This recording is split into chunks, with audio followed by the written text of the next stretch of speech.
Before my freshman year of college, I did summer school at UCLA. And while I was there, one of the people close to me came out as gay. And I didn't really know what to do with that. I don't remember any explicit lessons growing up one way or the other, but what I absorbed from others around me in my very small, very rural town was very anti-gay sentiments. And so when this person that I had known my whole life and loved very much came out to me, I struggled. I had to sort of sort through the things that I thought or the things that I had acquired and the things that I couldn't quite make sense of because they didn't line up with an attitude of love or who I knew this person to be. And I had some wonderful people around me who sort of helped me sort through those things. And then I thought, I had dealt with my gay bias, so to speak. And then the next year, my sophomore year, I was working for residential life in the dorms, and two of my supervisors were lesbian, and a couple of my peers came out as lesbian. And I realized I hadn't done all of my queer homework. I had dealt with my gay prejudice, but not necessarily my lesbian prejudice, which in some ways feels ridiculous that I had parsed them, but that was my reality. I had reconciled one, but not the other. And so I went through this whole other deconstruction of my isms, my bias, and my phobia.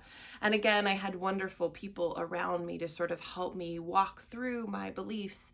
And I had an amazing pastor who I could go to and say, Sharon, what do I do with this? And what about this scripture? And what about that scripture? And what do I do with this belief and that thing?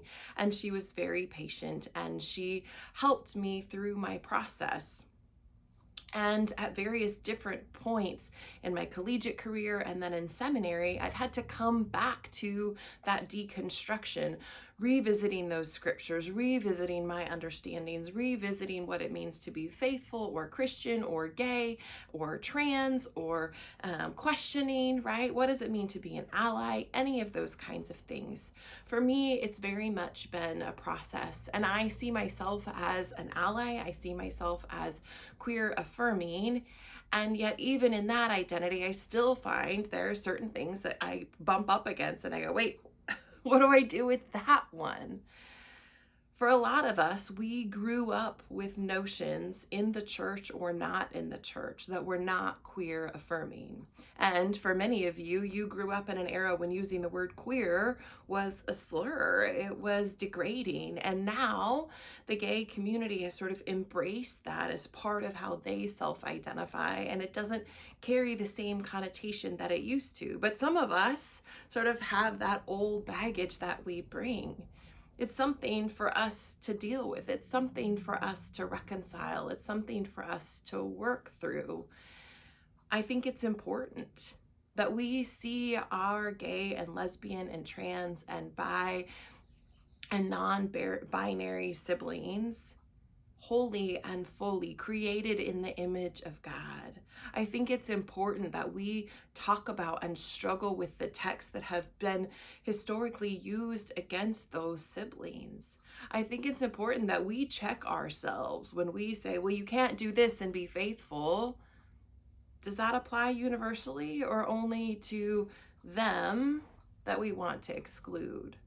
Now, we can have this conversation about gay identity. We could have this conversation about racism and systems of injustice. But in this June, which is Pride Month, I think it's important that we as a church talk about these things. And if you have questions, I hope you can come and say, Pastor Debbie, what do I do with this? Pastor Debbie, even I'm not okay with this. Pastor Debbie, the things that I learned as a child say this is not godly or scriptural or faithful.